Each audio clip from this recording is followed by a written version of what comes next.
זה גמרנו לך. אתה יודע מה, תמלא כבר פה, ואיפה שאפשר, תמלא.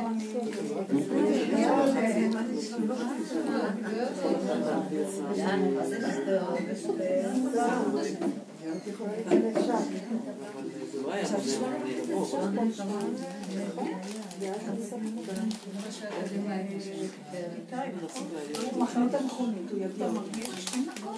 מה? אולי איזשהו מקום אני אתקדם עוד קצת. יש בו איזה באמת? סליף שם.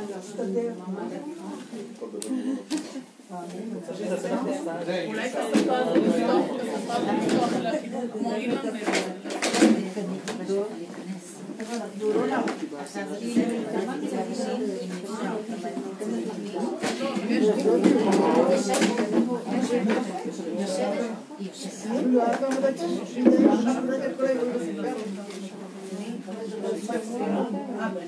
This is the best it gets.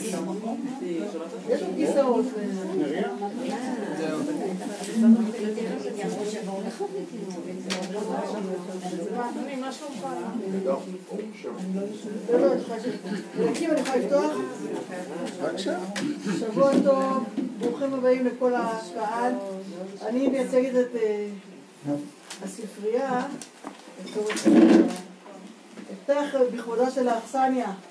תודה לאליקים, לקדמיאל, לבועז והילדים, כל משפחת העצני שפתח את ביתו ואת הלב שלו, לספר לנו על חברון שלו בזמן שהפרידה מרעייתו ציפ עליה השלום, שהייתה אישה, רעיה, שותפה ואהובה, הפרידה ממנה מאוד טריה וכואבת מאוד. זו הפעם השנייה שאנחנו עושים ערב כזה שנקרא מספרים חברון בסלון. רק התחלנו, יש לנו בעזרת השם הרבה משפחות בקנה, ברב גילאים מה שנקרא, מהמבוגרים שלנו עד הצעירים שהגיעו ב10 שנים האחרונות. מספרים חברון בסלון, המגמה שלה זה היסטוריית חיים של אנשים והיישוב ב50 השנים האחרונות. הספרייה הציבורית גל סגול, חברה בהפקה של תיעוד אירועים יהודיים בהפקתה של חיה ברנס, ומוטי מאור הצלם שהצטרף אלינו. בפעם האחרונה גם מטעם המועצה השגנו תקצוב תמר סיקורל, שהיא ראש מחלקת הקהילה במועצה, לקחה על עצמה חלק מהעניין, ונקווה שזה יהיה ככה מסודר. אנחנו נצלם, נתעד ונעלה את הדברים גם בקרוב ביוטיוב. ואני אתן לחיה להתחיל בעזרת השם שנוסיף ולזה, והקהל גם מצביע ברגליים, אז אני ממש שמחה. תודה לכם. תודה אלפים. שבוע טוב. בתור הזרוע המבצעת של נורית, והזכות שלי לעסוק בחומרים הנהדרים האלה, אז ישבתי עם אליקים בפגישה מקדימה עם קדמיאל ובועז, וזה היה ממש מרתק. עלו כמה וכמה נושאים, ואליקים אתה סיפרת, אני אזכיר את הנושאים שככה לי היו מאוד מאוד מרתקים, ואתה תוסיף ככל שתרצה. הנקודה היא המבט האישי של המארח, של מי שמספר את הסיפור. סיפרת על פגישות והתכתבויות עם הרב צבי יהודה. כן. ואפילו יש לך קלסר עם מכתבים. מסמכים להגיש. זה היה נושא אחד בשבילי מאוד מפתיע. המעבר שלכם מרמת חן הנוחה, המפנקת, הבית היפה, לקריית ארבע, לשיכון, עם תקרות כמורות וכאורות, הלקוחות הערביים שלך, מערכת היחסים עם כל מיני דמויות בסקטור הערבי, עניינים שבתוך קריית ארבע, נושאים שונים שהיית מעורב בהם, ועוד כהנה וכהנה. אז אני חושבת שכל מילה עכשיו, חבל על הזמן, צריך לשמוע אותך. ערב טוב ושבוע טוב, תודה שבאתם. ואני חייב לפתוח במי שאיננו פה. ואילולי לא הייתי פה ולא היינו פה, זה לא היה אפשרי. אילו היא אמרה לא, אז זה היה לא. לעבור מרמת חן יש לי תמונות. פה היה שממה טוטלית. כשבפעם הראשונה שמעתי ציפור, אני קראתי לה, אבל שמעתי ציוץ של ציפור. לא היה דבר כזה. אז אילולי היא הסכימה ללכת איתי, וכבר היו 4 ילדים. אני הייתי אולי ב10, 15, אפילו עד 20 שנה יותר מבוגר מהקבוצה של הרב לוינגר וכך הלאה, שהם עשו את זה. אני הייתי כאילו דור מעל. בן כמה היית? נולדתי ב-26, תעשי חשבון, אני חלשתי. לא, כמה שנים אנחנו מדברים? לפני 40 שנה? יותר. אנחנו באנו ב-72. 47 שנה.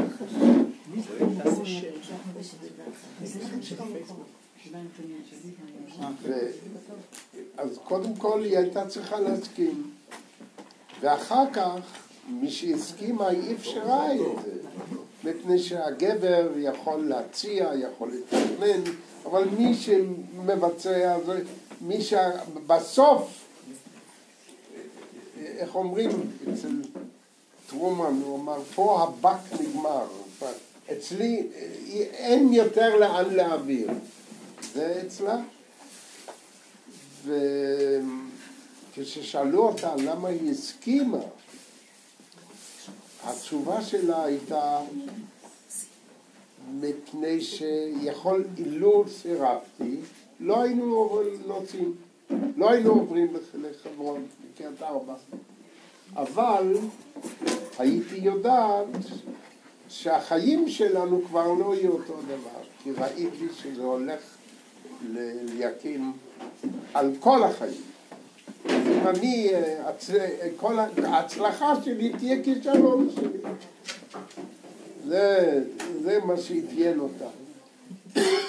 ואחר כך היא הייתה, איך אומרים, המבוגר האחראי. מה שנוגע לחיים עצמם זה היא. אני אספר לכם אנקדוטה קצרה.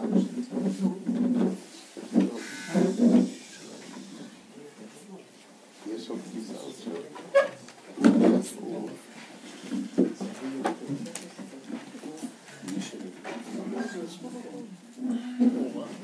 אספר לכם אנקדוטה קצרה.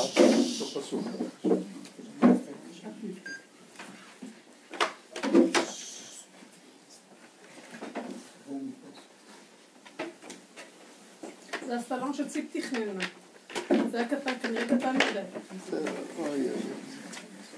כל הבית היא תכננה, ובסוף את התוכניות עשה המהנדס של עיריית חברון, הערבית, בהתנדבות. וואלה. היו כאלה זמנים. בקיצור, אני אספר לכם אנקדוטה, אמרתי, אני מגיע הביתה, היא אומרת לי, בכל שקט ומאופק, שב. קודם כל, שב. אני כבר ידעתי אברוך גדול. משהו פה, ואז היא אומרת, הבן נדב לקח את המכונית. הוא היה קטין. הייתה לה מכונית. לבנה, אני זוכר. פז'ו 304. מה? פז'ו 304. בן כמה הוא היה? לא סיטרואן, איך זה יכול להיות? לא סיטרואן, זה בסדר. כן, זה משפחה, תוסיף כמה הוא לקח את המכונית, אני אומר, נו, לקח את המכונית. היא אומרת, והוא נסע איתה לבני נעים. בן כמה הוא היה? אולי 13, 14? משהו כזה. אני אומר, גוואלד. אז היא אומרת, על מה קרה? אז היא אומרת, הוא נפל מהכביש על כרם של ערבי, על ההדליה, על הטרסה, על 4 גלגלים ותקוע שם. ואז אני, למרות שאמרו לי שב, אני התחלתי להתפוצץ. ואני אומר, נעזוב כבר את הכל.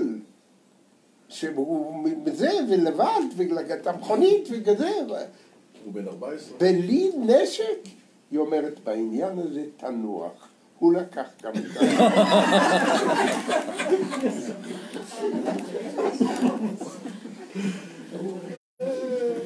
והכל בשקט. והיא השליטה כזה שקט, שכבר, לאן אני אתפוצץ כבר? זה היה בסוף שנות ה-70. נו, אתה צריך לסבור, כמה עוד צריך להיות? הגעתם רק ל-72.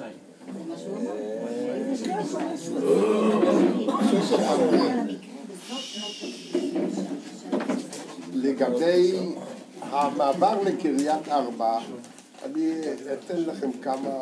סליחה, היא הייתה רצינית שאמרת? מה? היא הייתה רצינית שאמרת? תרגע, הוא לקח גם את הנשק? כן. זה אמרו היה להרגיע אותך? הוא לקח. בן 13. זה איזה 16. אולי קטין. לקח לך, וואלה לקח.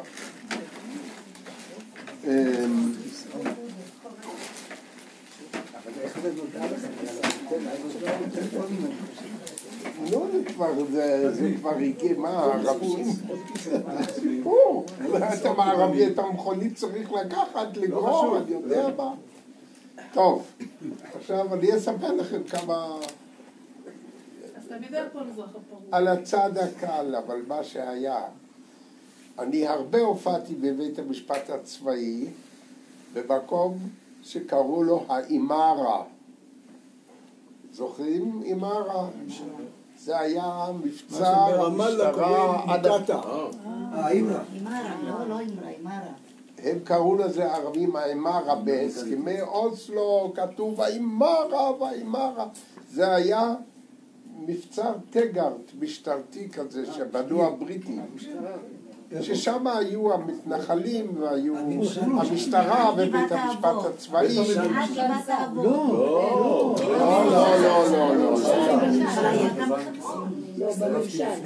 עמוק בצד השני של חברון. לא אפשר מתנחלי חברון. הממשל, נו, איפה שעצרו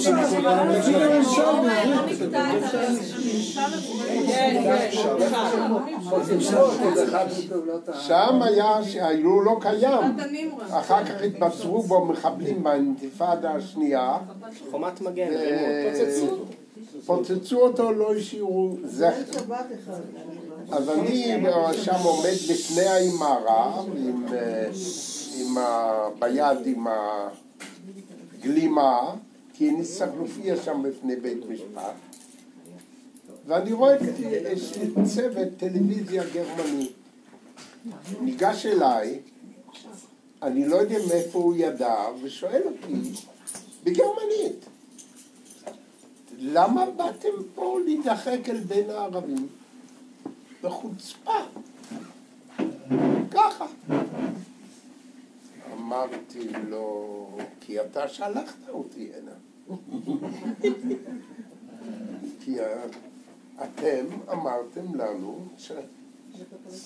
שגירשתם אותנו הנה. על כל הקירות היה כתוב, יודן נח פלסטינה. יהודים לפלסטינה. בבקשה. אז קראתי את זה, הפנמתי את זה, שוכנעתי, באתי לפלסטינה, עכשיו אתה רודף אחריי. סייעתתי. מה? צייתתי. כן, עכשיו אתה רודף אחריי, גם פה לא, איפה אתה רוצה אותי? בעשן של אושוויץ? סוף. מבין. איך אומרים? סוף דיאלוג. כן, היה לי דבר, אנחנו קרובים לקריסטמס. יום אחד הזמינו אותי לגרמניה. אני לגרמניה סתם לא הייתי נוסע, אבל לצורכי ארץ ישראל, לא הרצאות, כן נסעתי. אז הייתה תוכנית טלוויזיה לכבוד קריסטמס. זה היה השנה שבה ערפאת הכיר ב727. 7? איך זה נקרא? 787? איך זה היה? 242. 3 ספרות היה של מועצת הביטחון. 242. איזה החלטה? 2, 3, 3, 8. יקים תרגיש טוב, לא רק אתה לא זוכר. 242. לא זוכרים כבר, דיברו על זה יום ולילה. זה היה בשנות ה-80, אני בא לשם. אז אמרו לי, מי יבוא? ליבוביץ', ישעיהו ליבוביץ', מי שהיה שגריר ישראל בבון, השחקנית חנה מרון, והיו עוד, וביקשו, אמרו, אנחנו רוצים להביא גם ערבי. אמרתי, בתנאי שזה לא פתח, אם זה פתח, אני לא מופיע. אז מצאו ערבי מחיפה, קומוניסט, שמדבר גרמנית. בול משולש, מצאו דבר כזה. הוא הופיע. והיו עוד, וזה היה, וראש העיר ירושלים, טדי קולק, בלוויין גם שידר ברכות, אני לא יודע מה. וזה היה תוכנית כזאת מפרגנת, לא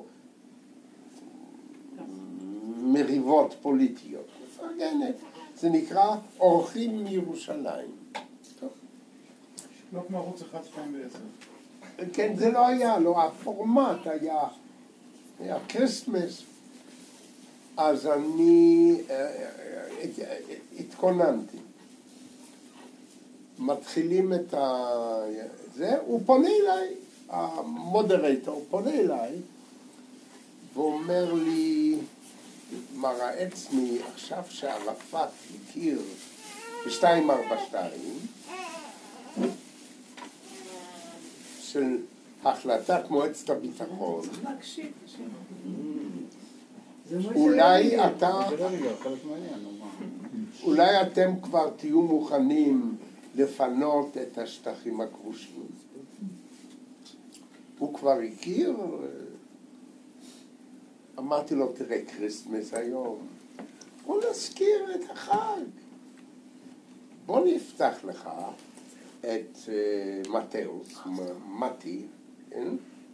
פרק ראשון, פסוק ראשון, בוא נלמד משהו. הולדת ישו. מה יותר מתאים? ואני קורא לו מהתרגום הגרמני של לותר, מרטין לותר. ושם כתוב ככה, ישו נולד בבית לחם, im jüdischen Lande, בארץ היהודית.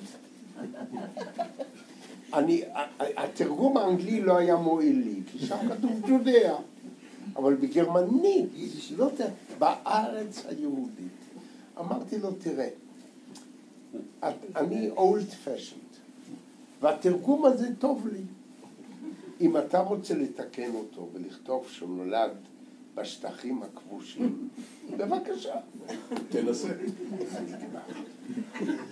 נהיה שקט, ועזבו אותי. ליבוביץ', טוב, נו, אני לא רוצה מה? לליבוביץ' לא היה משהו להגיד על זה?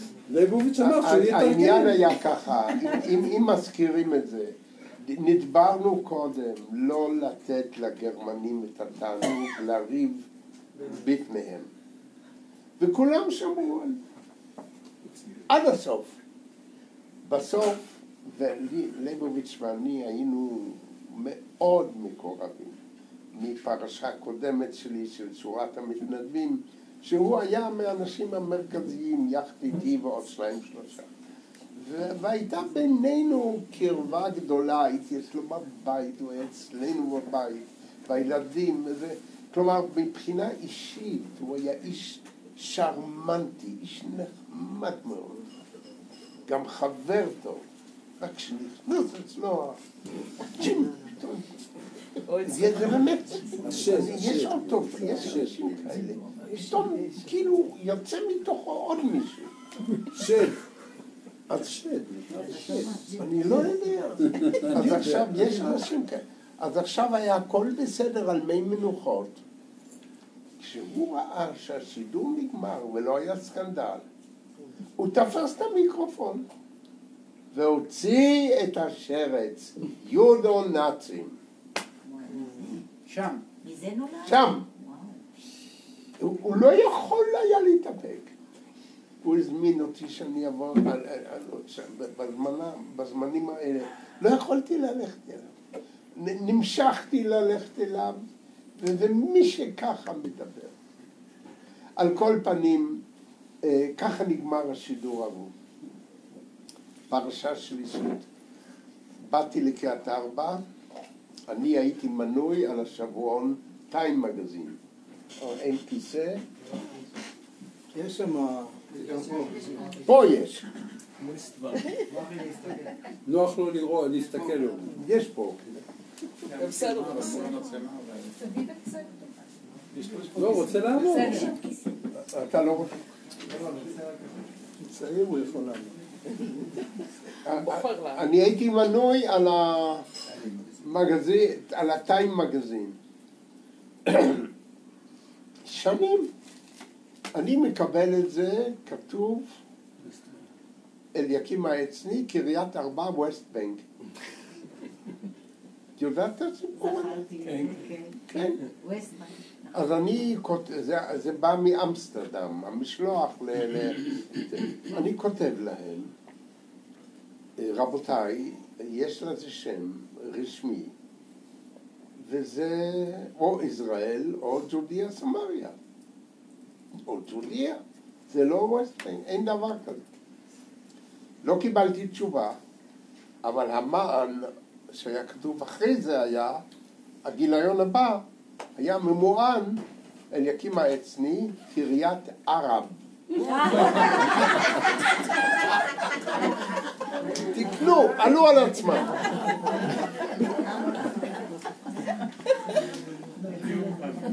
טוב, זה נהיה רסמי כבר. אז אני כתבתי לניו יורק, אל העורך הראשי שם, אחד דון עורך. ואמרתי, אני גם מנוי ואני גם עורך דין. ואני לוקח אתכם לבית משפט. אתם לא תחליטו לכתוב היום על כתובת לגרמניה, דויטשס רייך. אתם תכתבו בונדסרפובליק דויטשלנד, כי זה השם.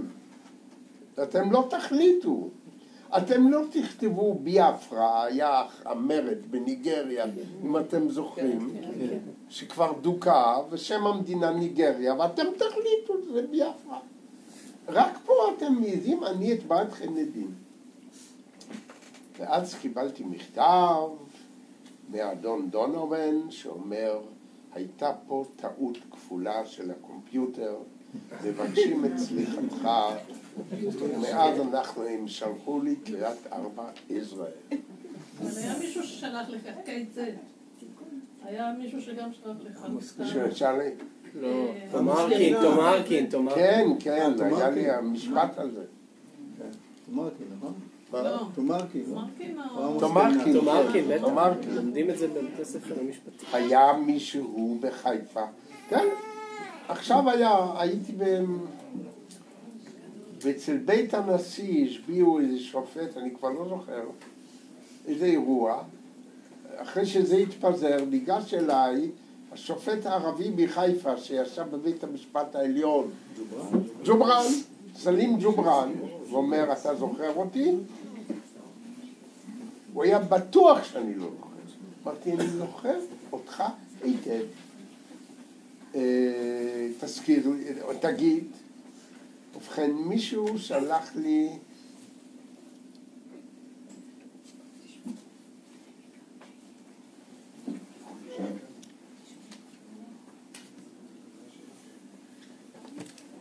כן, מישהו שלח מכתב למערכת, חיפאי, שמאלני ידוע, ואמר שהראשי תיבות שלי, א' ה', זה אדולף היטלר. ככה. מחנה השלום. כן? נו, אז היה משפט אצלו, והוא גמר את זה באיזו פשרה, לא חשוב. זה היה לפני 40 שנה, הוא זכר את זה. תמיד אהבו אותך. מה זה אהבו אותי? הנה, אני אראה לך.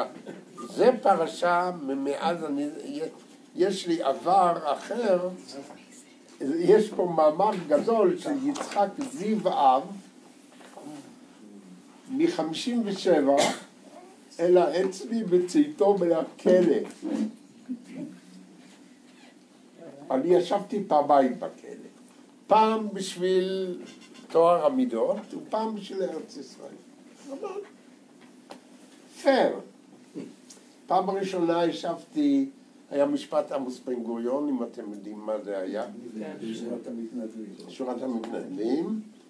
ואני העדתי וסירבתי למסור את מקורות האינפורמציה שלי, ואז 3 שופטים שהיו באלבניה, היו כאלה שופטים אז, שהייתה רפובליקה עממית, באמת, לא במוסקבה, זה אלבניה. 3 שופטים, לאן יכולה מערכת משפטית להידרדר? אני ראיתי על בשרי. ומה שפסק הדין של בית המשפט העליון שחיסל אותם היה זה מכת חשמל למערכת המשפט שהיא עד היום שלנו היא בסדר, פחות, יותר מאשר פחות בסדר. תמיד יש איזה שופט, אבל המערכת כמערכת היא בסדר גמור, מאז משפט עמוס בן גוריון. ואז אני סירבתי למסור, ואז הלכתי, אז שמו אותי, שפטו אותי ל10 ימים, בקישלה ביפו. זה כבר לא קיים. ביפו, על יד כיכר השעון, היה כלא טורקי כזה. שם היו לי 2 דברים. קודם כל, דבר ראשון, אני נכנס, ניגש אליי שוטר, אומר, אתה העצני, כן? יחבטו סהר. ראש המשטרה היה סהר, יחזקאל סהר. השוטר אומר לי, שלום, יחבטו סהר. טוב, לכלא לוקחים תנ"ך, נכון? אני לוקח את התנ"ך, פותח. ככה. מה אני מוצא? אני מוצא את עמוס.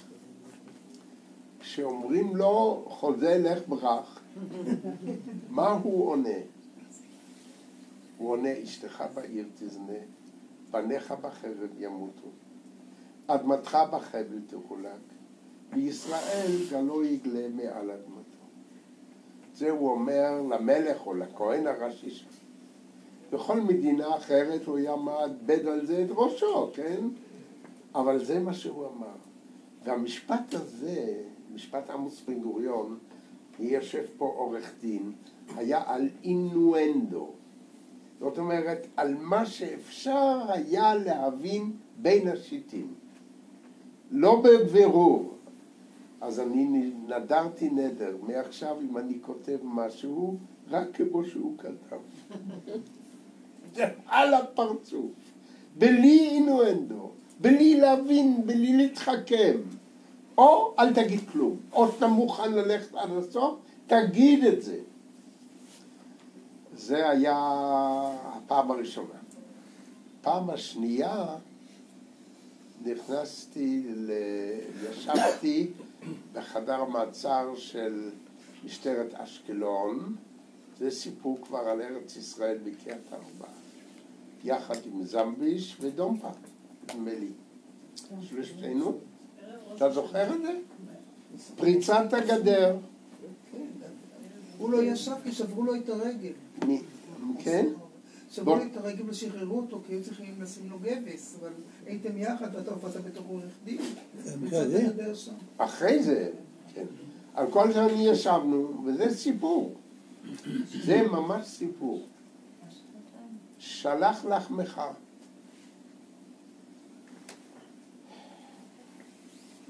חדר מעצר בתוך משטרה זה לא תענוג.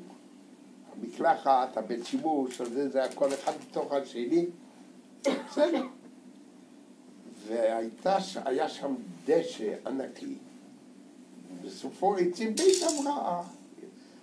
או שאתה בתוך חדר המעצר, אז זה חדר מעצר לא סימפטי, או שאתה בחוץ.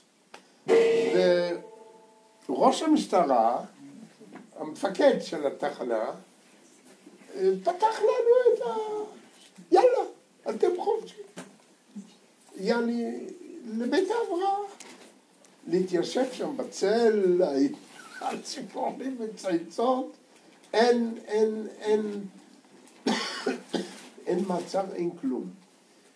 וזה היה כל כך, מה אני אגיד? עד שאחרי זמן קראתי לשוטר, אולי זמביש זוכר את זה, אולי דומפה, פה תסגור אותנו, זה מספיק. ובסדר, נענו, סגרו אותנו. אכלנו עם הקצינים. הגיעו החוקרים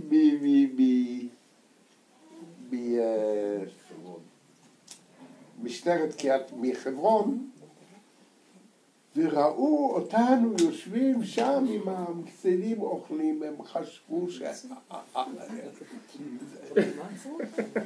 בסדר, נגמרו ימי המעצר, ואני נפרדים מהם, אני אומר לקצין, למפקד התחנה, תשמע, הנה הכרטיס שלי. אם אי פעם תצטרך משהו, תבוא אליי.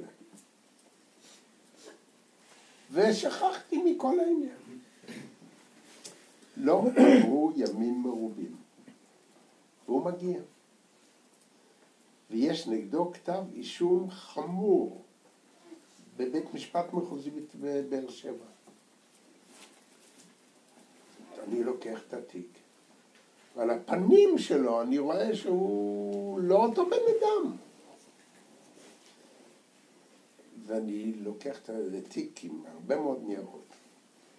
הוא מתעמק פה ומוצא כעבור זמן שלמרות שהוא נראה מסכן אומלל, כאילו הוא יודע שהוא אשם, יש שגיאה בתוך כתב האישום. שגיאה לוגית.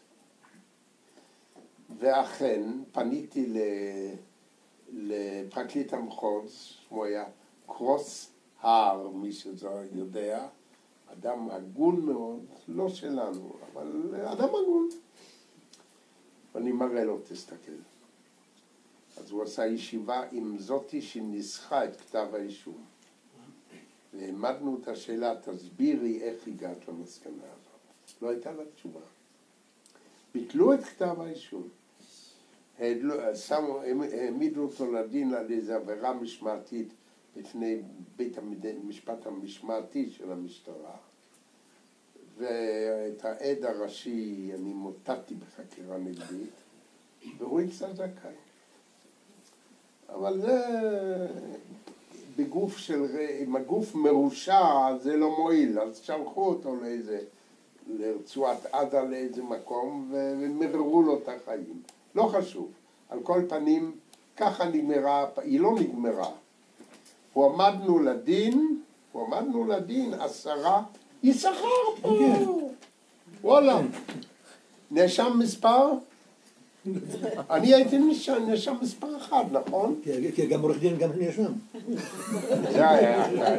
זה הייתה בדיחה, לבשתי את הגלימה. לבשתי את הגלימה. אתה ברחת. נכון דרך החלום? לא נעצר. אומנם הייתי לא מעט במגרש הרוסים. לא היינו מגרש הרוסים. לא, אני הייתי במגרש הרוסים ואתה פעם אחת הוצאת אותי. כן? כן, פעמים האחרות יצאתי לבד.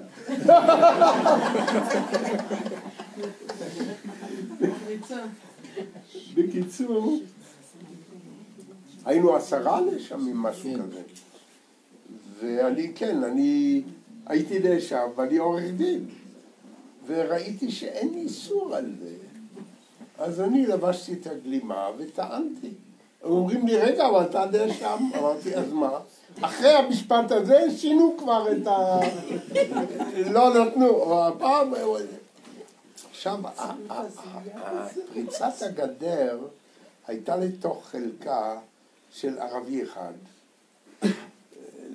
טוב, לא חשוב, אף אחד מפה לא רוצה להזיק לו. מה היה הרקע של העניין? מה? למה עשיתם את זה? מה היה הרקע של העניין? עשינו את זה, לא רצו לבנייה בחרסינה.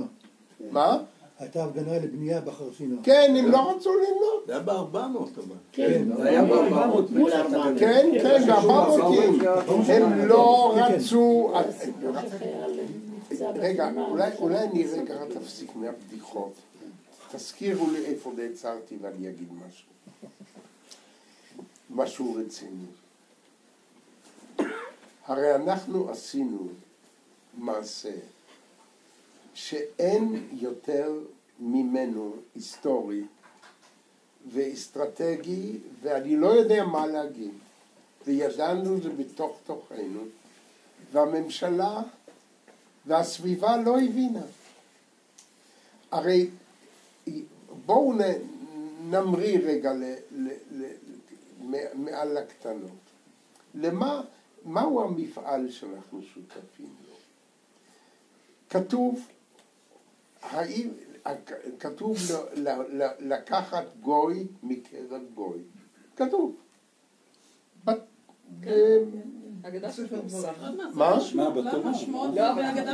כן, להוציא גוי מקרב גוי. ואנחנו אומרים את זה ככה. זה דבר שלא קרה בהיסטוריה, אלא רק לעם ישראל 3 פעמים. זאת אומרת שאתה לא נעקרת, ואתה בתוך עם אחר, כן? ואתה כבר כמוהו. אבל עדיין אתה נשארת אינטקט. איכשהו מסומן, אומרים במצרים שלא שינו את שמותיהם, נשארת חוץ ממשה, כי הוא היה נסיך מצרי. זה שם מצרי.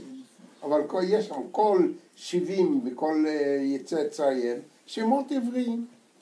אחרי 100 שנים. אחרת אי אפשר להוציא את הגוי הזה מקרב. זאת אומרת, גם אם לא עם 100 מכות, 10 מכות, אלא עם 100 מכות, איננו כבר. אז קודם כל הוא צריך להישאר אינטקט. וזה קרה פעם אחת במצרים, פעם שנייה בבבל, פעם שלישית בימינו. גוי מקרב גוי. זה מה שנקרא קיבוץ גלויות. זה לא קרה בשום מקום, בשום עידן בהיסטוריה, אלא לעם היהודי ובדור הזה. ולעם הפלסטיני עכשיו. רק... יצאו מקרבנו. רגע אחד. עכשיו, זה דבר אחד.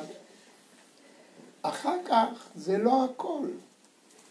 אלא כתוב שהארץ שאנחנו נחזור אליה תהיה חריבה, תהיה ריקה. תארו לעצמכם שזה היה מגיע הזמן והייתה השואה ואני לא יודע מה, והארץ היא צרפת, אין מטר שהוא לא שייך למישהו, שהוא לא מיושב, שהוא לא מעובד, שהוא לא רשום ויושבים עליו בצפיפות. מה תעשה? עכשיו, המזרח התיכון לא היה תמיד מדבר, להפך, משם יצא כל, גם עמק הנילוס, גם נהריים וכך הלאה, משם יצא כל התרבות האנושית המערבית. סהר הפורה. והפורה זה היה פורה. והנה, כשבא הזמן להוציא את הגוי מטרף גוי בפעם השלישית, זה היה ריק. עכשיו, הריקנות הייתה לא רק פיזית, כמו שתיאר את זה מרק טוויין, שזה הייתה, אצלו היה, זה לא היה פיזית, זה גם הייתה משפטית.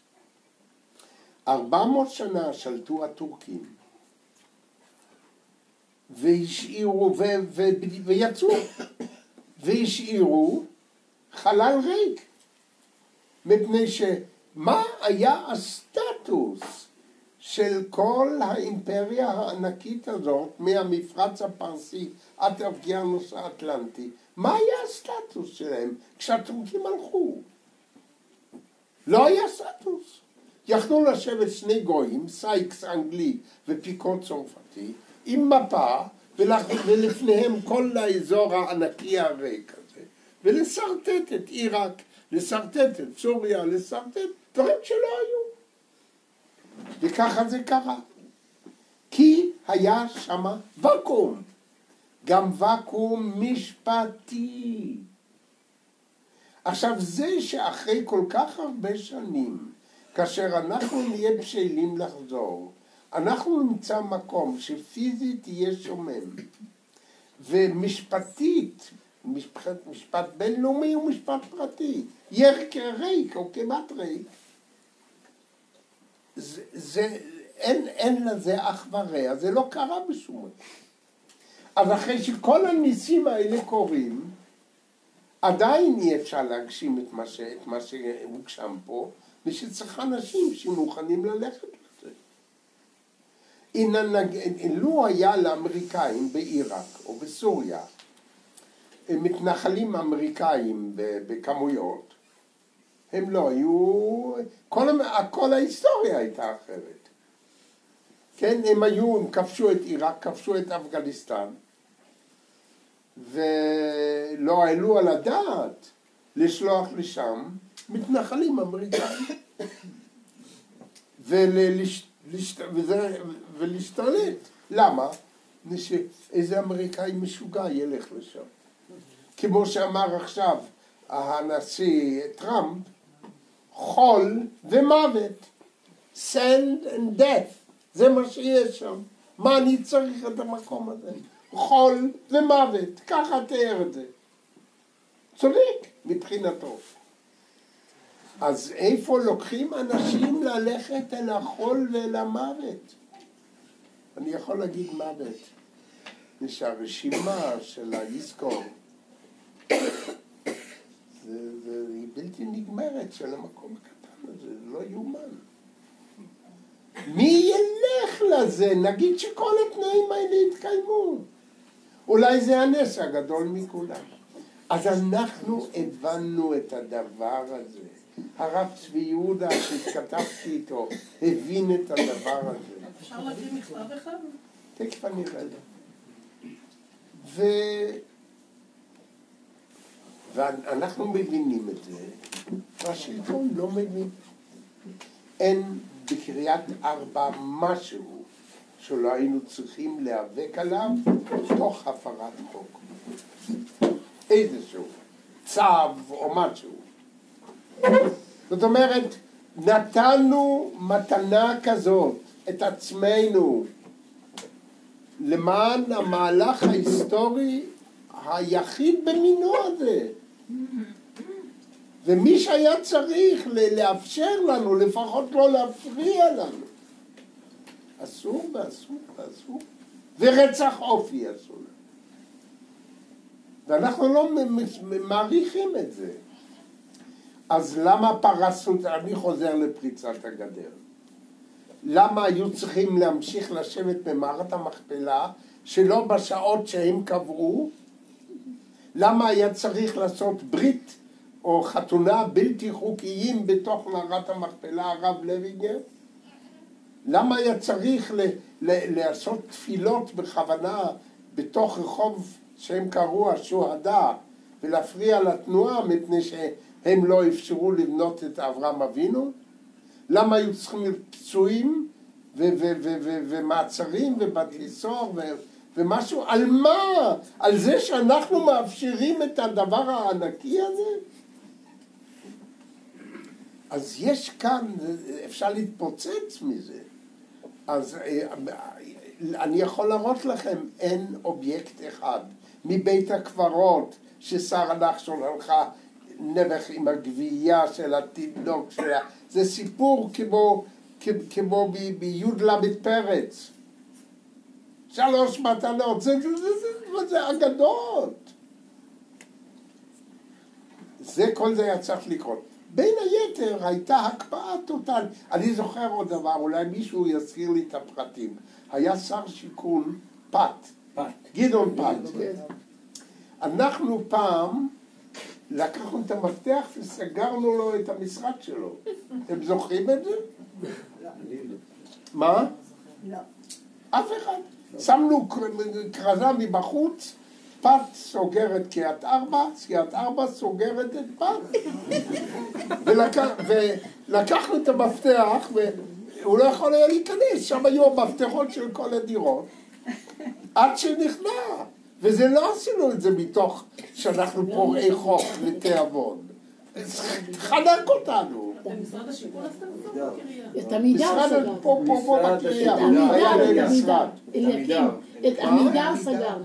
את משרד העמידר סגרנו. עמידר, כן, כן, יש לי תמונות אפילו. אני זוכר את זה. צביה, אני, כן. כן, את זוכרת את זה. עמידר סגרנו, יש לי אפילו תמונה עם שלט. זה היה סיפור, וואלה. ונכנעו. כן, אתה זוכר? יש לי תמונה. עד שנכנעו. אז לא מתוך... בקיצור, אז העמיד אותנו לדין בבית משפט צבאי ברמאללה. צבאי! 3 שופטים. והופיע בעל האדמה שלתוכה פרצנו. הרי מעבר לגדר הייתה אדמה של ערבי. ומי זה הערבי הזה? קליינט שלך. פהד אל-ראזם, קליינט. אני לא ידעתי שהם מביאים אותו. הוא רואה אותי ואני רואה אותו מתחבקים. בית המשפט. והוא עליי. ואני שואל אותו, תגיד, אם אני רוצה להיכנס לחלקה שלך, אני צריך לבקש רשות? הוא אומר לא. זה שלך, מה זה? כמו שהערבים מדברים. כמו עפרון החיתי. כן, נכון, נבחר כבר אחד. אז אני אומר לו, אם אני רוצה לבוא עם אורחים, סע.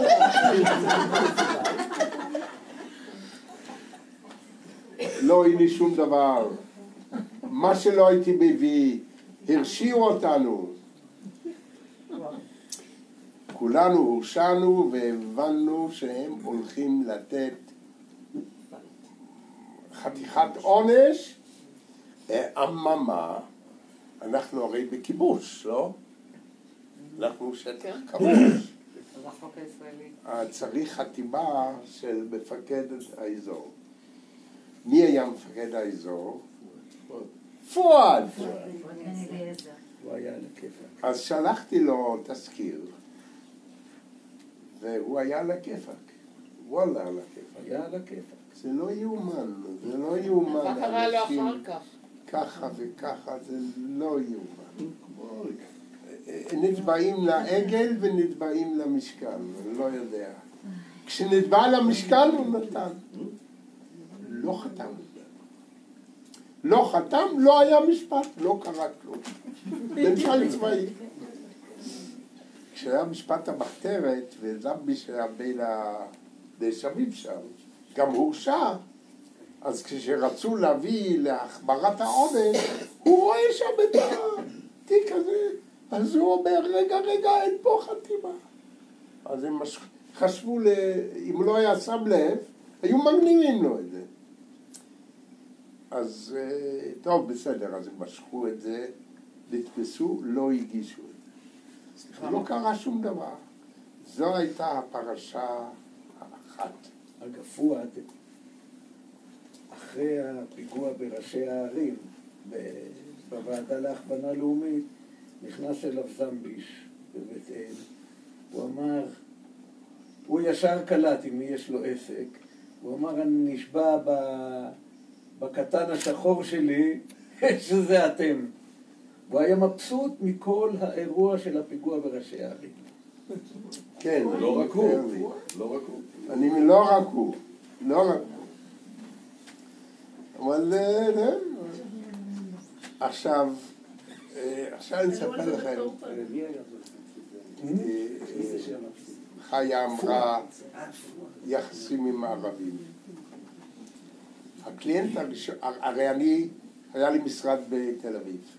1.5 שנה החזקתי את המשרד הזה, עד שתפסתי את עצמי נרדם על ההגה ואמרתי מספיק, סגרתי את המשרד בתל אביב, ופה, אז והואיל וציפ ואני הלכנו לפני שבאנו לחברון ללמוד ערבית, למדנו אצל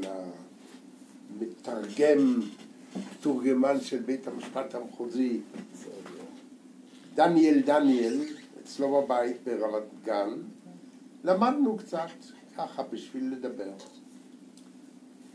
ואז שאחרי סגרתי בתל אביב, לא גרנו פה, עוד לא הייתה לנו אחרי בניין 7. בניין 7. כן, בניין 7, היא אמרה, חיה אמרה קעורה וכמורה. למה כשבאנו לראות את זה עוד לפני שנכנסנו, ציפ אומרת לי, תראה, התקרה הזאת של החדר הזה קעורה. יש לה כיפה. והחדר השני כמור. זה היה קבבצ'י אחד, קבלן מחלחול, שלמד לבנות עלינו. אמרתי לה, תראי, אבל הממוצע ישר. עובדה ששוכנעה.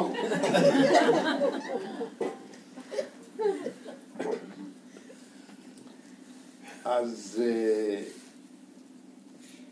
היה לי הקליינט הראשון שלי, הערבי, ושקיבלתי אותם בבית אצלי, במשרד לא רצו לתת לי. אני זוכר, פניתי לשר השיכון, היה שרף. זאב שרף, כן. ואני גם הכרתי אותו, ממפאי, ראיתי פעם מפאיניק. וביקשתי רשות לפתוח משרד עורכי דין בחברון. זה שהוא לא נתן זה פשיטה, אבל ראיתי שהוא לא מאמין לי שאני מתכוון לזה. הם לא האמינו שימצאו אנשים שילכו הנה. וכשנתנו את המנה הראשונה, 250 דירות, היו בטוחים אין יותר, לא יימצא בכל כדור הארץ עוד משוגעים, יותר מ-250 משוגעים. וראיתי את כלומר, זה לא היה כמו ויכוחים היום עם רשעים, כן?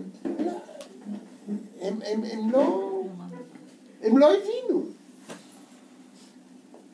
ולא יכולת להסביר לו אלא על ידי לעשות, על ידי דוגמה אישית.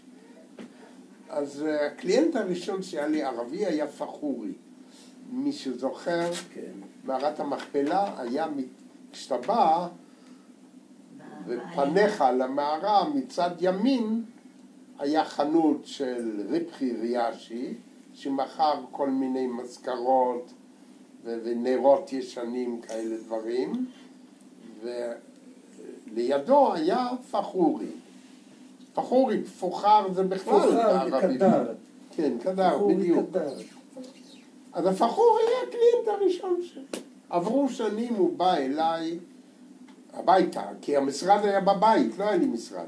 לא היה לו הבית כמור קעור הזה. והוא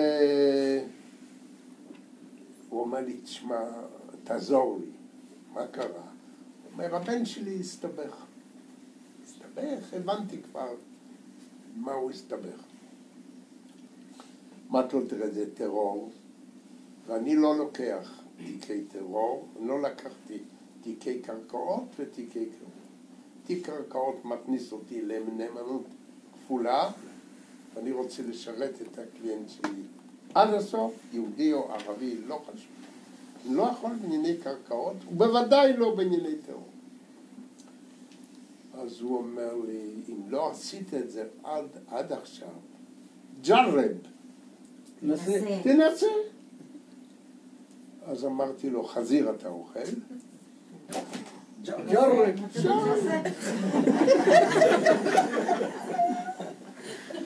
מיד שקט. היה לי, עכשיו יש מחמרה. אתם יודעים מחמרה? מחמרה מיאטה. ביאטה חצי יאטה זה מחמרה. יהודים. הנשיא המנוח הוא כתב, הוא עוד תיעד מנהגים יהודיים שהם שמרו, הדליקו לפני חנוכה נרות, כל מיני דברים. ועובדה היא שכשבששת הימים צה"ל נכנס לחברון, הוא היה בחברון, לא עבר לכפרים בימים הראשונים.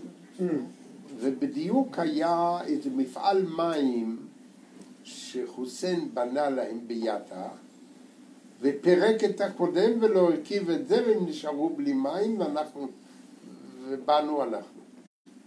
והצבא לא נכנס לשם, היה רק בעיר חברון. אז הערבים האחרים ניגשו למחמרה, ואמרו להם, תראו, אתם הרי מן אליהו, אתכם לא יהרגו, אתם הרי, אתכם לא יהרגו, תלכו אתם לשם, תבקשו מים. לי זה קרה, באו קליינטים, 2 גברים ואישה, אנחנו יושבים, מדברים על התיק, ככה וככה. זה היה תיק, למה? עשו את הכביש לקרמל מעון, ולהם היה אדמה שם, והרסו להם את האדמה הזאת, עשו מזה חצץ, גרמו נזק. זה לא נעים לי שאנשים לא יושבים. מה? מה? יש שם כיסאות. יש רפרף שאפשר. לא, הם רוצים לעמוד לרצות.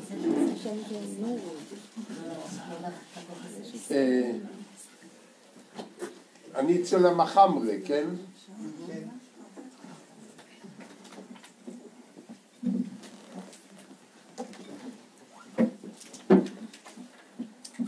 גמרנו לדבר, הם יוצאים, האישה אומרת, חכה, אני עוד רוצה להגיד לך משהו, חוזרת איתי, אומרת, דיר באלק עלינה, אנחנו הרי, אתה יודע, מחמרה, אנחנו מכם, זאת אומרת, תן לנו יחס מיוחד, אנחנו מכם. סידרתי להם, הקרן קיימת נתנה להם פיצויים, שילמה להם, ובאתי פעם אחת, הייתי צריך איזה חתימה על תצהיר. היו ימים שאתה לוקח את המכונית ונכנס לתוך יאטה, ביום, בלילה, אין בעיה. כך היה. הייתה לי קליינטית בשעיר. באנו בלילה, ציפ ואני, לקבל ממנה איזה נייר. ככה זה היה. לפני השלום, כן. אף אחד לא יאמין לנו אם אנחנו נספר. על כל פנים, הם קיבלו את הפיצויים שלהם. אני הייתי צריך לקבל שם איזה נייר. ואז הוא קורא לילדה להביא לי קפה. מה שם הילדה? ג'יהאד. ג'יהאד. עכשיו תבינו למה כשבאו אליי יש ג'רוזלם ריפורט שבועון באנגלית, וכתבו, הייתה שם כתבה גדולה על המחמרה, הם שמעו שלי היו קליינטים מהם, אומרים, הנה אתה שומע את כל הדברים האלה, מה זה עושה לך? זה לא עושה לך משהו? אמרתי, כלום. אז אומרים, איך? אמרתי, גם פרס יהודי. הם פרסמו את זה. הם כתבו את זה ככה. מקווה שזה הגיע לידיים של פרס. יש לזה אפילוג לסיפור הזה. כבר הייתה אינתיפאדה, כבר באו כל הימים האלה הרעים בינינו לבין הערבים. אני מקבל מכתב. מהם? והם כותבים לי ככה, אנחנו מבקשים ממך, מתחננים, שלח לנו אישור שאנחנו לא קנינו, שלא מכרנו קרקע, ושכל מה שהשגת לנו זה פיצויים על נזק לקרקע. כי אנחנו תחת חשד ואוי ואבוי לנו וכו' וכו'. אני לא מבין את ההיגיון, למה שהרוצחים שם ברמאללה יאמינו למה שאני אכתוב, אבל זה מה שהם ביקשו. עכשיו, מה, לשתף פעולה עם הרוצחים, אבל מצד שני זה קליינט, ואני חייב לו גם מבחינה אנושית. השארתי להם, מה אני יכולתי לעשות? השארתי. זה עזר להם? אני לא יודע, אני לא במגע, אין קשר. היה עוד משפחה, אבו אשה, אתם יודעים מי זה אבו אשה? גדולי הרוצחים בזמן האחרון יצאו מהם. זה שהיה יחד עם קוואסה, עם החטופים, אבו אשה. שלושת הנערים. אבו עישה. אבו עישה, אתה לא... לא אישה, אשה, אבו אשה. אבו עישה, כן. עכשיו, אבל מי הם האבו אשה האלה? אם ככה, היה לי קליינט בשם אחמד אבו אשה, איש צעיר בשנות ה-20 לחייו, ענק. ראש היה לו של איינשטיין, חכם וערמומי ואיש, היה יכול להיות פרופסור. הוא נסע כמה פעמים לקנות כבשים ברומניה בשביל רמדאן, אני לא יודע מה, כבר דיבר חצי רומנית. היה מאוהב בשייקלה, שייקלה היה כמה? ישי, שהיה ילד חמד, קנה לו מתנות, הוא היה. עכשיו הוא סיפר לי, הוא אומר, השם המקורי שלנו קוריידה, משפחת קוריידה. והם הביא לי צילום מספר דרבון. אחמד קוריידה הציל 66 נפשות בפרעות תרפ"ט. פקט. והוא אומר, ואנחנו יודעים במשפחה שאנחנו מחצי האי ערב, מיהודים, שבט קוריידה, שמוחמד גירש. לאן? לא לפלסטין, הוא עוד לא שמע פלסטין, אבל הוויכוח הזה לא היה.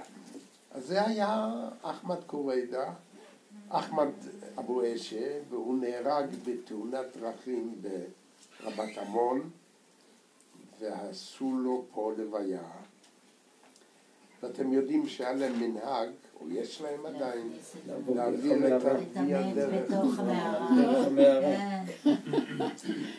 אני הלכתי ללוויה, היו אלפים, ויהודי אחד. אני הייתי שם, הוא היה כזה ידיד שראיתי לנחם. ואיש לא קיאבי, איש לא לגבי, איש לא... זה היו כאלה זמנים. לימים, אתם יודעים, הנה הסוף עם אבו אשה הזה, הרוצח. והוויכוח, היה ויכוח בטלוויזיה של אחת משלנו, כן, של אחת משלנו, שם על יד תל רומדה, שם הבית הפינתי הוא שלהם. בית לבן כזה. אז היה ויכוח בטלוויזיה ששלנו גיפה את הערבייה. אתם לא זוכרים את זה? כן, כן. עשו לנו מזה... שרמוטה. כן. עם הבית עם הסורגים. כן. לא הראו מה אמרה הערבייה קודם. היא אמרה יהודי, אבל חשוב. בקיצור, היא הייתה גם מאבו אשל. כן, מה לעשות? אני אגיד לך... מה חשבת שהם יעשו? אני לא חשבתי, אני אגיד לך מה חשבתי. אני זוכר שהרי ביקרנו פה המון, אני עסקתי בחברון מהיום הראשון. עוד בששת הימים שמעתי חברון בידינו, החלטתי אנחנו הולכים לחברון. אמרתי לציפ, ואלוהים בירך אותי עם אישה כזאת שהלכה איתי.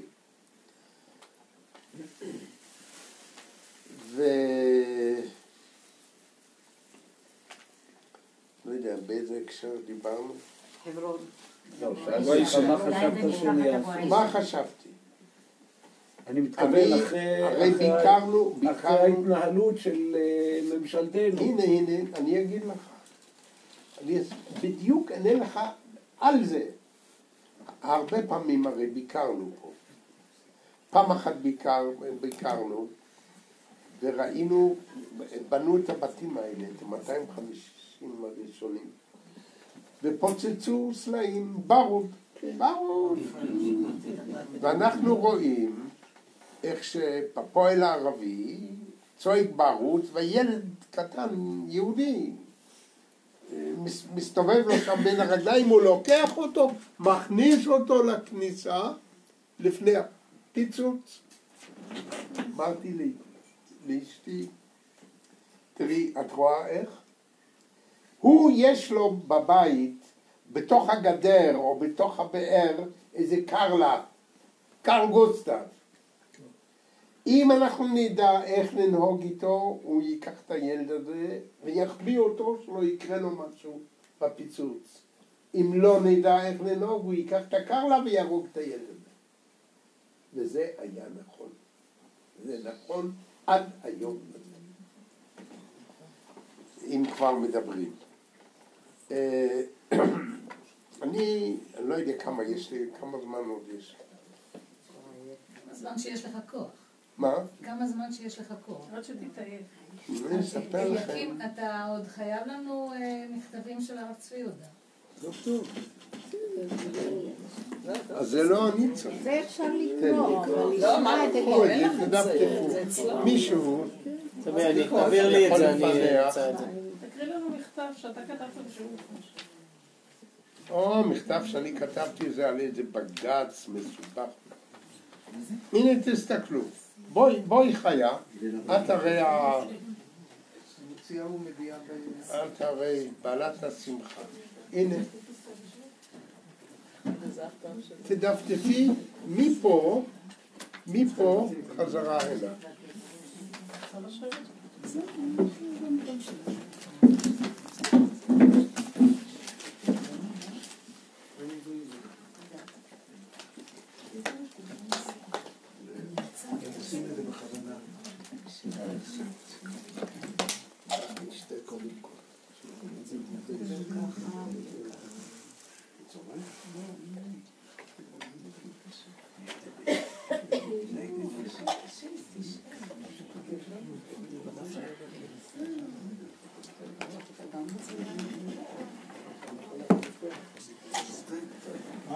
קרא או שאתה תקרא אליקים? אני לא... מה שתמצאי לנכון, אני לא יודע. המכתב הראשון הוא מאוד יפה. זה מכתב 200 אייר תשל"ז 75. לא. 77.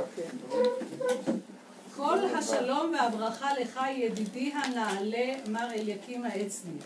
בכל תודות על הנציאך לי את החוברת החשובה של הגיגי קריית ארבעי חברון ואת יקרת דבריך אשר בתוכה. לנו הגיגים ולמענם הנני נזכר מאמרי חז"ל אלה, מי כעמך ישראל גוי אחד בארץ? בארץ הוא דיקרו גוי אחד, ולא אינון בלכודי הוא. ובראש מסכת הוריות, כל הקהל כולו מלבוא חמת עד נחל מצרים. מלבוא חמת עד נחל מצרים הוא דיקרו קהל. לאו מלבוא חמת עד נחל מצרים לא יקרו קהל כולו. אם לא כל. אמנם אין סתירה מוחלטת לקביעת השם ישראל על הארץ של העם הזה. בכל חביבות נקרחה בציפיית הישועה השלמה, צפיית הישועה השלמה, צבי יהודה הכהן.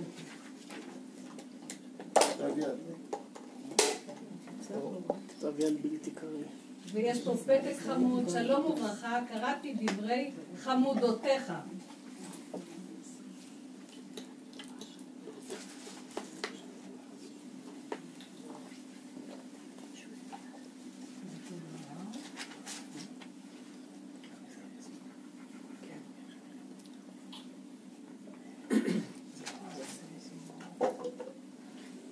ופה יש, וזה מכתב שלך לוועד הציבורי לבן ביאטה קלרספל. זה סיפור אחר, זה לא שייך.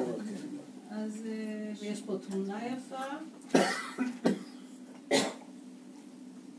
יש שם עוד הרבה דברים, בגין, אליקים, מתי אתה רואה את הנקודה שהתחילה ההידרדרות ביחסים עם הערבים? אינתיפאדה הראשונה. אני רואה את זה לפני כן. יום הכיפורים. לא. החוכמה הזו של פרס לעשות בחירות דמוקרטיות תחת ממשל צבאי. זה היה מתי? 76. זה היה 76. וזאת אומרת, תבין, זה כבר 3 שנים אחרי יום הכיפורים. כן. היה לפני כן עוד, אבל בקטן, הנאום של ערפאת באו"ם. אבל ההידרדרות הגדולה הייתה בבחירות לוועדה, למעשה מי שניצחו זה היה הוועדה להכוונה לאומית. ארגוני הטרור ניצחו. בוודאי. שמעון ואז פרס. פעם ראשונה היו יידויי אבנים. קודם לא היה כזה דבר. לא היה. היה שמעון פרס, הכל שמעון פרס. מה לעשות? אני רוצה על העניין של הרב צבי יהודה להגיד משהו, אם כבר מעלים את זה. זה דבר מוזר ביותר. אנחנו קיבלנו מהרב צבי יהודה 2 דברים שאפיינו על הלונג לתקופה ממושכת את ההתנהגות של ה-so called מתנחלים. 1, לא תגורו. היה לו קרוז, לא תגורו.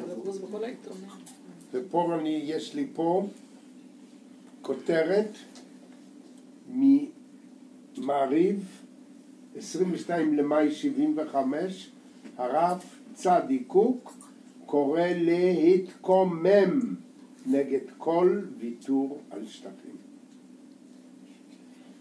ויש פה פירוט של הקריאה הזאת, שבו הוא אומר, כל מעשה של ממשלה יהודית לקחת מאיתנו את ארץ ישראל הוא בלתי חוקי.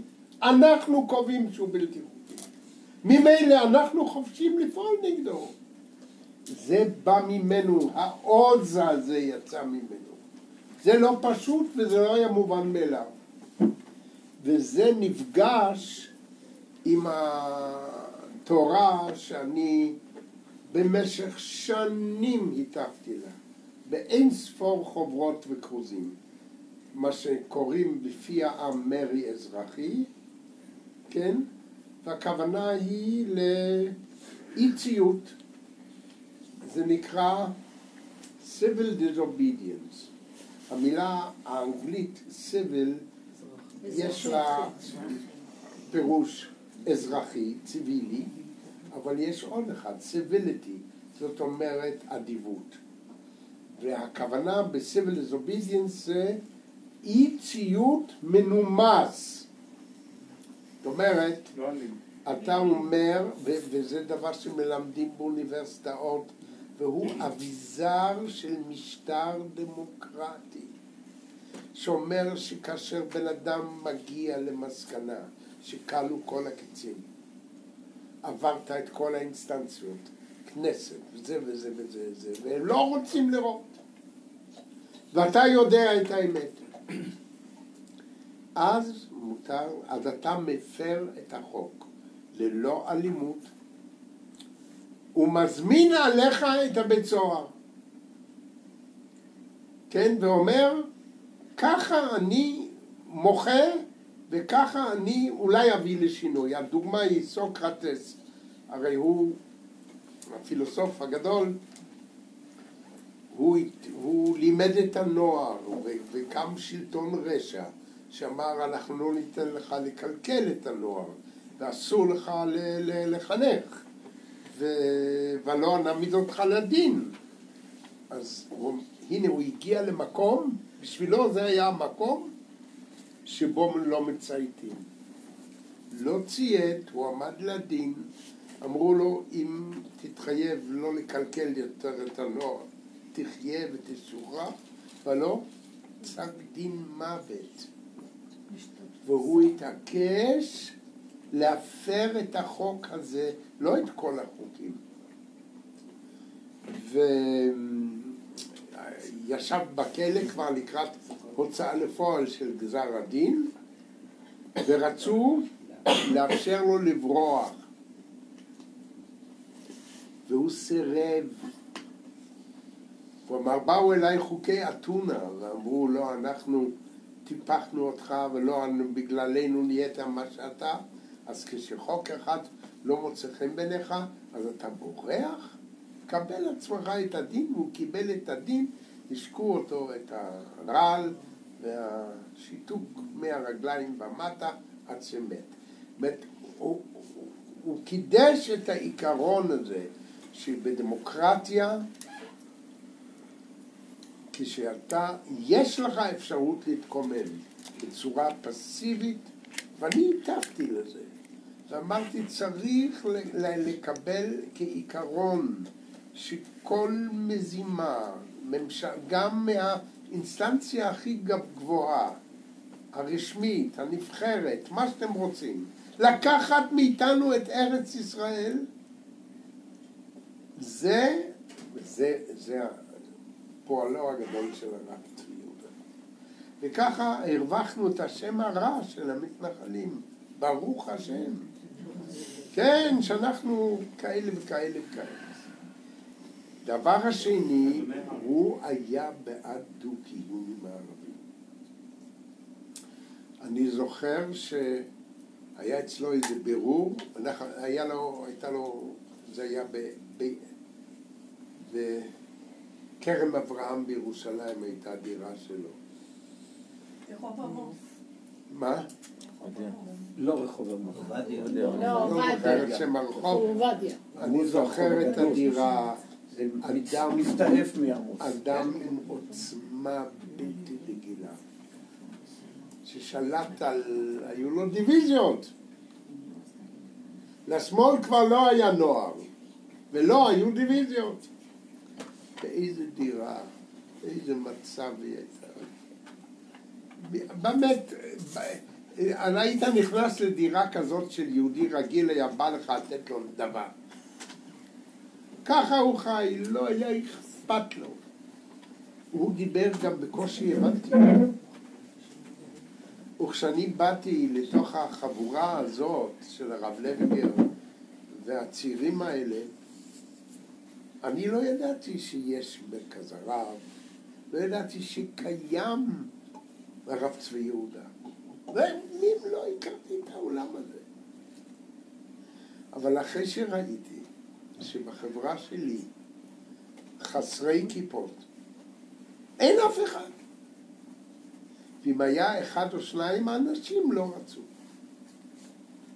ואין אף אחד, וזה 50 שנה עברו, ועד היום אין אף אחד. עד היום, כשאדורה, או תלם, או שמה, לא, יישובים במצוקה, מעורבים, עד שלא מביאים דתיים אי אפשר להציל את היישוב. כרם שלום. כרם שלום.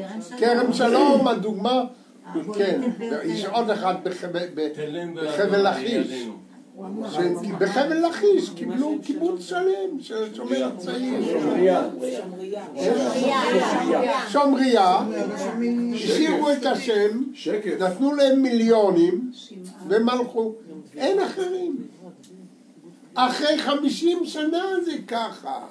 אני ראיתי את זה, ואני הבנתי שאם אנחנו לא נתפוס את ההזדמנות הזאת, הפעם הבאה זה עוד 2000 שנה. זה התור הבא. אז איך אפשר לא לתפוס הזדמנות כזאת, ולתת לה להחליק בין האצבעות? אבל יש גם בהתיישבות כאלה שהולכים ללא... מה? למה אתה אומר ההפך? איפה? יש. חסר בקריית ארבע, חסר באריאל, חסר בעוד מקומות. יש, ברוך השם, יש בודדים. אין ציבור כזה. כל הציבור השמאלי, כל הציבור שבנה את הארץ עד שנות ה-50, כל הציבור הזה איננו, ולא יועיל כלום. בודדים. זה דבר ראשון.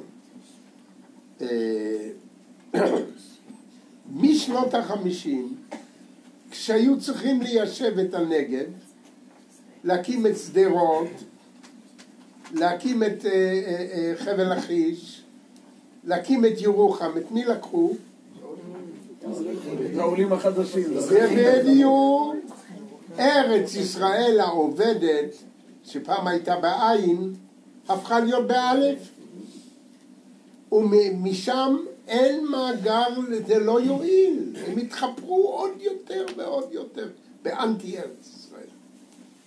המפלגת העבודה של היום זה לא מפלגת העבודה של הזמן שלי. זה לא מפלגת בן גוריון. זה לא מפלגת יגאל אלון. זה בכלל. לאן הם הלכו? גם לא מפלגת פרס. ודאי. גם פרס בנה, ושלח, ועזר. תשמע, דוגמה למה, על פרס הייתי אומר שווקים להושיב בהם זונות. מה שהוא רוצה, זה נראה לך שוק יפה מאוד, תמצא את המזימה מתחת לזה. אני לא רוצה מתנות מפרס.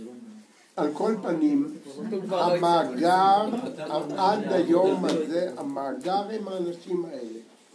אז אני החלטתי, אם זה המצב, אני הולך אליהם. ואני אצוק מים על ידיהם. כי בעצם יש פה איזה מהלך היסטורי, שהשלב הראשון של הציונות, שאפילו שהקים את המדינה, היה של מה שאנחנו היום קוראים שמאל, כן? והשלב השני, הסוגר את העניין, שאם לא ייסגר גם הראשון ייהרס. תארו לכם שעכשיו במקום הזה היה משגר של קטיושות. למה לא? אם לא אנחנו היינו פה? יש לכם איזה מישהו ספק? אז כשיש, אתם יודעים מה זה קטיושות. הטיל הזה, אם הוא נופל מהצפון עד חדרה בערך, הוא קטיושה. משם דרומה הוא גרד. אתם לא יודעים? כן. הוא נקרא גרד. זה ברור. למה? מפני שרבין נתן נאום בכנסת בלעג. מה זה קטיושות על אשקלון? never. ושאנחנו הוזים, אז אין קטיושות על אשקלון. יש גרדים. הקטיושות? חדרה, חיפה, הגליל, ככה. אז זה עובד עד היום. תשימו לב. אז אם היה נורא מפה, זה היה... זה הגרד. ככה זה עובד. בקיצור, ואנחנו לא גמרנו, אנחנו באמצע הדרך. ועד היום, תראו מה שקרה בעמונה. מי קיבל את המכות שם? ומי יושב בכלא? האנשים האלה. לא אחרים, אין מה לעשות. אני ראיתי את זה. והסקתי מסקנה שאני אשרת את העניין הזה, ממילא אשרת אותם. וכך הגעתי לרב צבי יהודה. ואני זוכר היה בירור, שאני לא רוצה להיכנס לפרטים, הציתו את השוק הסיטונאי משלנו, ואני כעסתי. ישבו משני צידי השולחן, שני ספסלים מלאים עם כל החבר'ה האלה. אני אמרתי, לא יכול להיות. והתלוננתי בפניו, והאיש שנוגע דבר היה שם. הוא הצדיק אותי. פקט. הוא אמר, זה לא עושים. אז שני הוקטורים האלה, שאנחנו נציל את ארץ ישראל בכל מחיר. לא רצח ולא אלימות, על זה לא דיברו. ומהצד השני נחפש דרך לדו-קיום עד כמה שתלוי בנו, זה כבר בא מהרב צבי יהודה. היו מחשבות לפני 6 הימים גם? איזשהם מחשבות כאלה? או רק מאחרי המלחמה? לפני מלחמת 6 הימים? אני אומר לך האמת, אצלי כלום. מה אצלי כלום. אני אולי כן. הואיל ואתה שואל. קודם כל הרב צבי יהודה, לפני 6 הימים אמר איפה חברון, איפה שכם וככה. ומספרים עליו שבכ"ט בנובמבר כשכולם רקדו ושמחו, הוא אומר עוד פעם איפה חברון, איפה שכם. אני יש לי זיכרון לא טוב, אבל הזכירו לי שבכ"ט בנובמבר אני לא רקדתי בשני טעמים. אחד שאני לא יודע לרקוד. והשני שגם אמרתי איפה אנחנו איבדנו את חברון, איבדנו את שכם. זה כן היה בראש שלי. אבל מה? האמת, מדינת ישראל נכנסה למהלך כזה. ביום הראשון, 15 למאי, שהנמל חיפה נפתח. למהלך כזה שאין דוגמתו בעולם. שאתה קולט שהיינו פה 600,000, אחר כך מיליון בוא נגיד, וקלטנו בשנתיים 3, 2 מיליון. כאילו היינו היום קולטים בשנתיים 3, 7 מיליון בני אדם. תאר לך. עכשיו, אז לא היה שילומים מגרמניה טרם, ואמריקאים לא נתנו כלום. ואשתי, ציפ, הייתה מזכירה של שר המסחר והתעשייה, פנחס ספיר. היא מספרת שהוא אמר לה יום אחד, מזכירה אישית. היום אומרים רל"שית, אני לא יודע מה.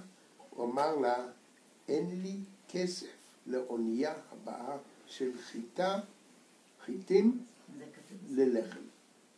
אין לי כסף. כך היה. וקלטו. למה? כי המצפון הציק אחרי השואה. אז אף אחד לא רצה לסגור את השערים. אז נפל עלינו משהו בממדים שבאמת ההיסטוריה לא ראתה. זה הנס הזה של גוי מקרב גוי, השיט של הקיבוץ גלויות. יש לו ביטוי בשטח. איך יכולנו לקלוט? ולכן הראש היה רק בזה. והקמנו את שורת המתנדבים בשביל לטפל בעניין הזה. לעם ישראל. ולא היה ראש לארץ ישראל.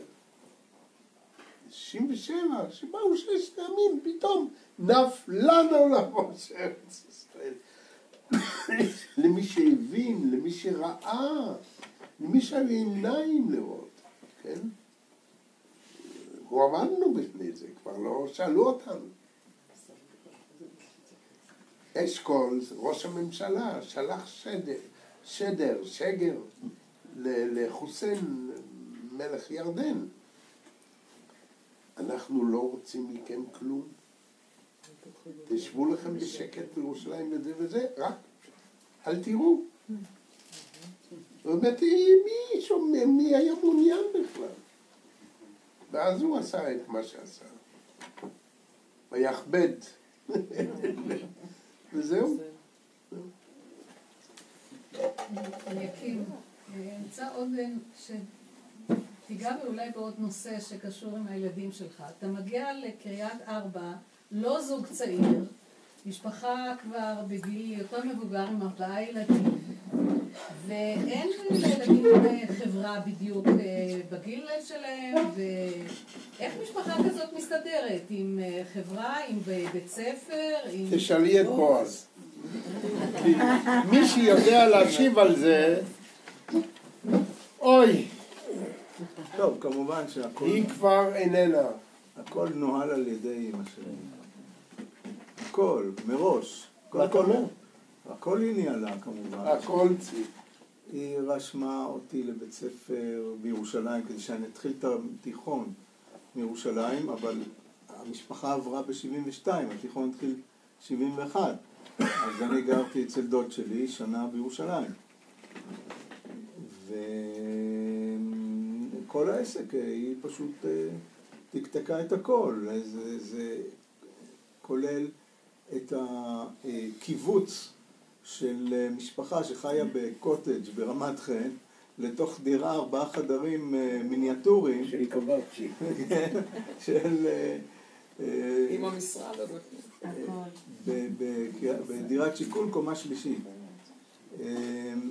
וזה היה צריך, זאת אומרת היה שולחן בסלון שהכיסאות נכנסו בפנים, ניירות עד התקרה, ובמטבח היה שולחן שהתקפל שאפשר יהיה לעבור וכולי וכולי. אבל דווקא אני זוכר הרבה עציצים, היו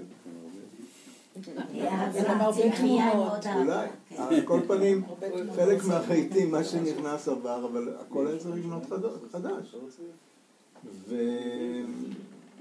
וזה היה אופרציה לוגיסטית לא פשוטה, וזה היא עשתה כי הייתה מלכה בזה. אז זה מבחינת הניהול של הדבר הזה. מבחינת הילדים, מבחינתי, אני לא רציתי לעבור. נפל עליי ונורא התנגדתי. אחר כך, כשלא הייתה ברירה וכבר עברתי, אז כל פעם זה הומתק על ידי השנה בירושלים. גרתי אצל דוד שלי שאנחנו נורא אהבנו אותו, והיה לו כלב, ובכלל זה דווקא היה נחמד, כלומר זה היה מרוכך, ואחר כך, שנה אחרי זה, התחלנו פה, אם לקום ולנסוע כל יום מוקדם לירושלים, זאת אומרת, הזמן לא היה יותר מהיום, כי היום יש פקקים. היום הכביש יותר קצר, ולא נוסעים בדאעש של בית לחם עם כל הסיבובים, אבל יש פקקים. אבל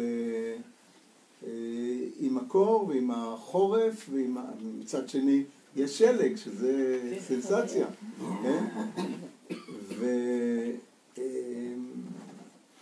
והחיים נהיו יותר מסובכים מצד אחד, אבל מרתקים מצד שני. זאת אומרת, אותי תפס הגיוון הזה, שפתאום אנחנו נמצאים במקום לא שגרתי, ועם חיים לא שגרתיים, ועם המידה גדולה של עצמאות, שאני צריך לנסוע לירושלים ולנהל את כל החיים האלה לא מטר מהבית כמו קודם ברמת חן, וכל הקטע עם הערבים, אז זה היה, לא הייתה בעיה ביטחונית הרי, אז כל הדבר הזה הפך,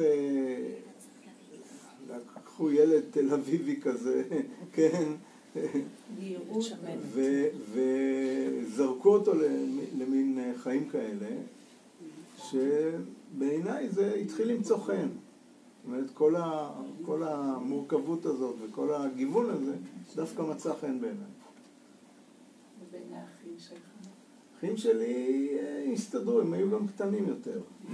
אני זוכר תותי, הבת, כשהייתה בת 15 או 16, היא אמרה לציפ לאמא, היא אמרה, אמא, היא סבלה יותר מכולם, כי הייתה צריכה לרדת בירושלים, קודם כל האקלים, הקור, הגשם, זה לא זה, ולחכות לאוטובוסים, וככה לה היה הכי קשה. אז היא אומרת לאמא, אמא, אני בכיתי הרבה, אבל לא רציתי שתדעו, לא להוריד לכם את המורל. זה אומר את הכל. היו לך חברים פה? לא ממש, לא. אני גם גם לא הייתי, ילדים בגיל שלו. אנחנו, בדיוק, כולם היו קטנים יותר. כולם היו קטנים ממך. כולם היו קטנים יותר. היה תקופה שהסעה לירושלים, היינו 3 או 2, שלקח אותנו אלשך, דוד של רוני, עם פולקסווגן חיפושית כל בוקר. היו קומבינציות, פעם אחת טנדר, יכול להיות, כן. פעם אחת היה איזה טנדר, ומאחורה ונחנקנו מהעדים של הבנזין, ואחר כך כל מיני קומבינציות. בסוף זה הלך והתמסד והיה איזה הסעה מסודרת יותר. אבל עובדתית, לעומת מה שהכי משמעותי, שלעומת כל הדור השני של הציפי לבני וכל הדור השני של אנשי ארץ ישראל, יצאו בקאקט. ואתם בריאים בנפשכם, יצאתם מחוברים לדברים האמיתיים. תרגמת ליידיש את מה שאמר על